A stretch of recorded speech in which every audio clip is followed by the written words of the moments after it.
From the inside out, the LG G3 is nothing short of a truly impressive and quite intriguing device. In fact, it's the first device to be able to claim that it's both global and has an extremely detailed Quad HD resolution display. And that's not even half of it, as the hardware configuration of this phone is just monstrous. But so is the one on the Galaxy S5.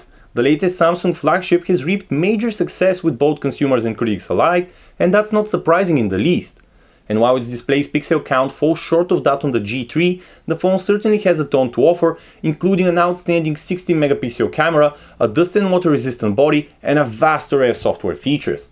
This is Chris with PhoneArena, and today it's time we pitted these two together. Let's take a look.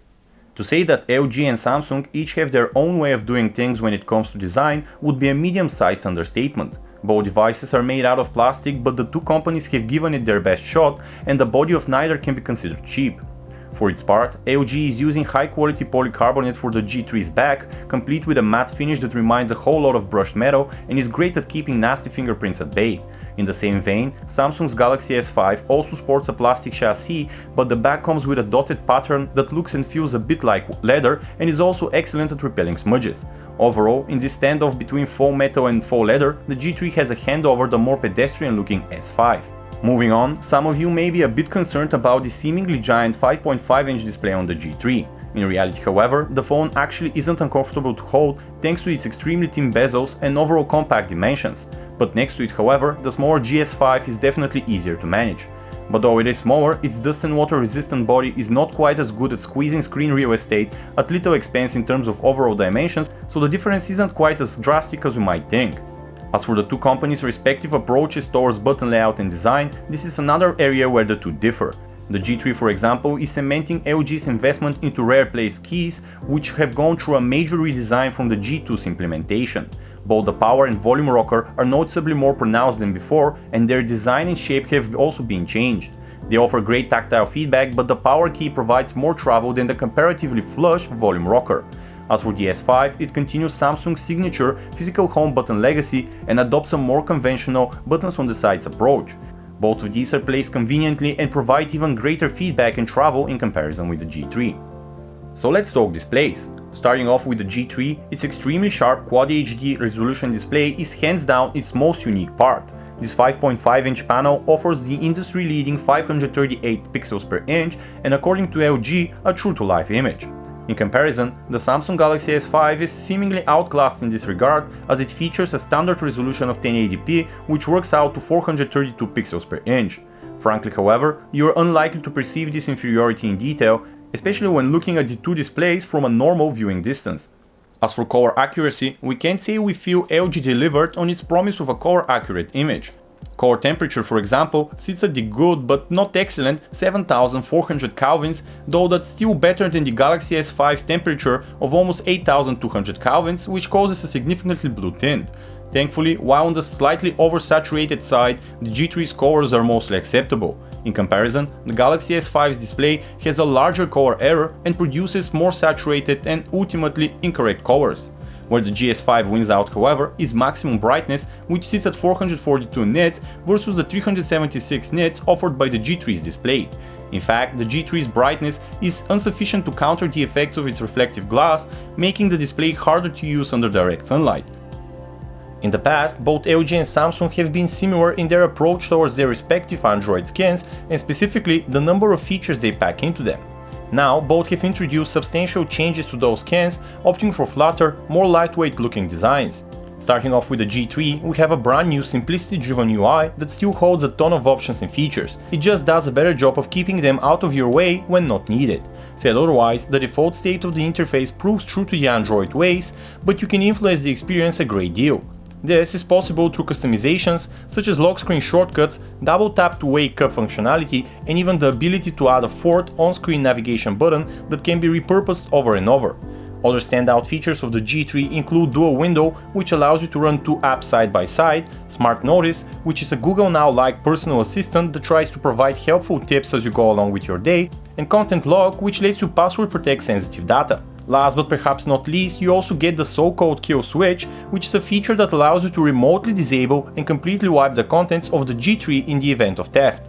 But even though the G3 is one of the best positioned devices to challenge Samsung when talking depth of functionality, this remains the strict domain of the S5. The GS5's Android 4.4 KitKat based TouchWiz software has also received a major visual update and is more attractive than ever.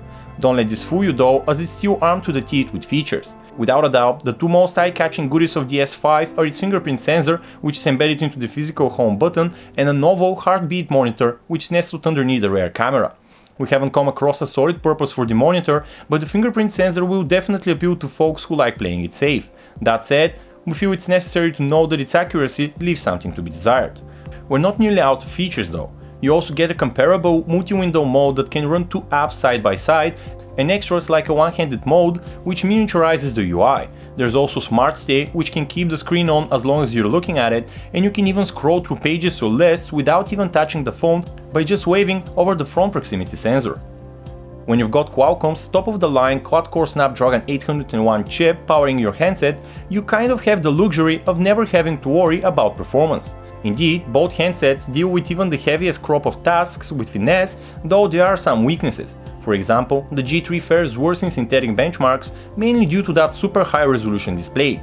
Occasional lag while navigating the UI on both can also be seen and felt, though the G3 is definitely a notch worse in certain regards. Regardless, it would simply be misleading to claim that either smartphone offers anything other than a top-notch user experience. In terms of memory, you have two options in terms of RAM and internal storage with the G3. 16GB of onboard storage with 2GB of RAM, or 32GB of built-in storage with 3GB of RAM. This is not the case with the Galaxy S5, which simply has several storage size options and the 2GB of RAM are constant. As you can imagine, the LG G3's larger 5.5-inch screen is a godsend when it comes to comfortably browsing the web, and it's certainly a tad comfier than with the S5. In terms of responsiveness, however, we're unable to make a distinction between the two, as the user experience is speedy and leaves very little to desire with both. On the connectivity front, we have two LTE-enabled handsets with massive arsenals of extras. Those include Bluetooth 4.0, NFC, assisted GPS, and support for TV out technologies. To top the list off, both also offer screen mirroring and have a built-in infrared blaster for remote control over home electronics. Alright folks, let's talk cameras. Starting off with the LG G3, we have a 13-megapixel Sony sensor with a narrower than average f2.4 aperture. The G3's camera also has a powerful two-tone LED flash along with a novel focus-assisting laser beam that allows for super fast autofocus. The unit is also optically stabilized. The Galaxy S5 features an equally impressive configuration, and its 16-megapixel ISOCELL sensor produces very solid results in practice. It honestly is nothing to sneeze at, and thanks to its phase focus system, it's just as quick to focus and snap. The lens's f2.2 aperture is also wider than that of the G3, though do keep in mind that the GS5 does lack optical image stabilization. Looking at both phones' respective camera UIs, we're happy to see that LG's and Samsung's efforts at a more simplistic look are kind of paying off. Once you have to start digging through the options and feature sets of the two, however, you're likely to appreciate LG's less overwhelming approach more, as smaller bits of information are shown at any one time. In comparison, the full extent of the GS5's camera UI simply hijacks your screen with row after row of options. With all these technicalities out of the way, let's talk image quality. As can be expected, this is a very tough matchup, and overall the two devices are neck and neck. So what do we mean by that? Well, simply put, essentials such as exposure are intelligently set by the underlying software algorithms behind either unit. In fact, when looked at separately, you will likely agree that both the G3 and the S5 produce some truly attractive stills. And they do. Indeed, only when put next to each other do we start to notice some discrepancies between the realities the two paint. Perhaps most importantly of all, the G3 often introduces a warm, yellowish tint to photos, which is clearly noticeable when you put its shots next to the shots of the S5. Indeed, while the G3 produces a tad more attractive stills, it is the S5 that delivers color-accurate images that are true to life. Calling this a dramatic issue, however, would be unwarranted. Nevertheless, this is an area that the GS5 handles better, even though it's not immune to errors itself. Moving on, noise levels with both devices are excellent and rarely make an ugly appearance. As for detail, that extra resolution of the GS5 sure is of help when looking at full-sized images, but the advantage is honestly tiny, so don't expect to make out more fine information about objects with it. Indoors, the situation isn't much different. The G3 again produces warm shots that in decently lit conditions come out unnaturally yellow, all the while the S5 keeps it cool and provides more realistic results. Once the lights go down or completely out, however, and the two have to rely on their flash, the G3 proves ahead. Indeed, in low light and complete darkness, the G3 produces photos that have a proper color tone, while the S5 manufactures overly cold shots. In the case of HDR snaps, both devices produce very attractive results, devoid of ghosting and other visual artifacts. In terms of panoramas quality, the G3 and S5 can shoot insanely large panoramas, though the LG G3 is in a league of its own. The software of both phones stitches scenes together properly, and the end results offer amazing amounts of detail. Lastly, video capture. This is another area in which the more realistic footage captured by the camcorder of Samsung's flagship ends up ahead the contrasty image produced by the G3. Audio reproduction, while far from excellent on the GS5, is also superior to that with LG's new flagship. On the other hand, the G3's optical image stabilization allows for a more shake-free image. This applies to 4K video capture too.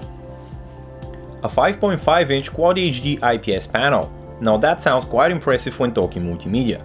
But the G3's advantage in a real-world scenario is not quite as clear-cut. Sure, a 5.5-incher ensures a comfortable viewing area, but don't expect all these extra pixels the G3 has over the S5 to count for much. For one, content created specifically for that resolution is still exceedingly rare, not to mention that you generally watch videos and the likes from a distance far enough to nullify any advantages in sharpness. With that in mind, don't take this as a con for the G3. Simply keep in mind that this isn't going to be a major game changer, at least for the time being. If it weren't clear enough already, the S5's 5.1-inch AMOLED display looks a tad modest in comparison. Nevertheless, it's still spacious enough to allow for comfortable viewing, and its 1080p resolution is, strictly speaking, more than enough in just about every scenario you may find yourself in. In terms of the specific multimedia app stacks each brings to the table, it's fair to say that neither will disappoint. This is to say that essentials such as the gallery, music and video players are all very well executed on either phone and include a considerable amount of extra functionality. As for audio reproduction, both devices rely on a loudspeaker placed on the back to do the heavy lifting. Both implementations are loud, though the G3 is definitely louder, and offer acceptable sound quality, but nothing beyond that. In terms of call quality, we'd say we have a tie as far as the LG G3 and the Samsung Galaxy S5 are concerned. Both prove to be okay performance with slightly above average showing. The G3 for its part has a moderately loud noise-cancelling microphone setup, but voice is usually muffled when relayed to the other side.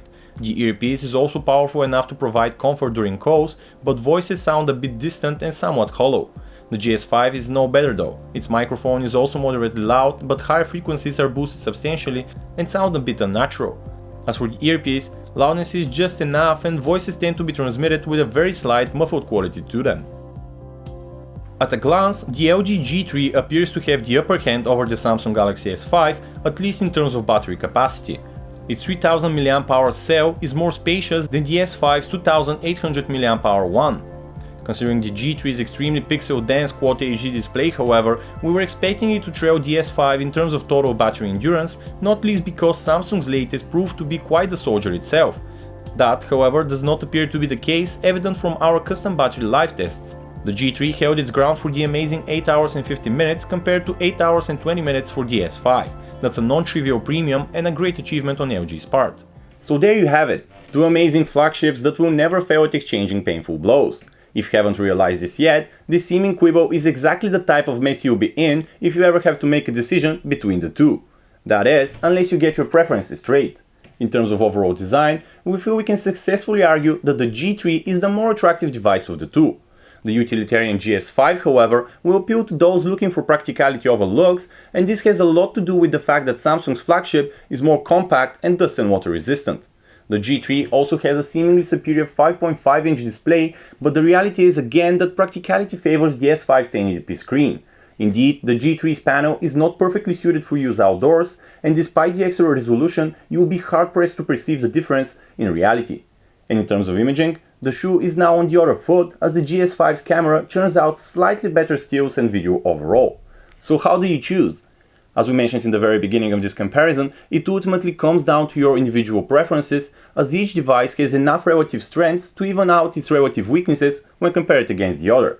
In other words, we have no objective winner here, just different paths taken, both of which lead to the same great outcome. Once again, this was Chris with PhoneArena, thank you for tuning in.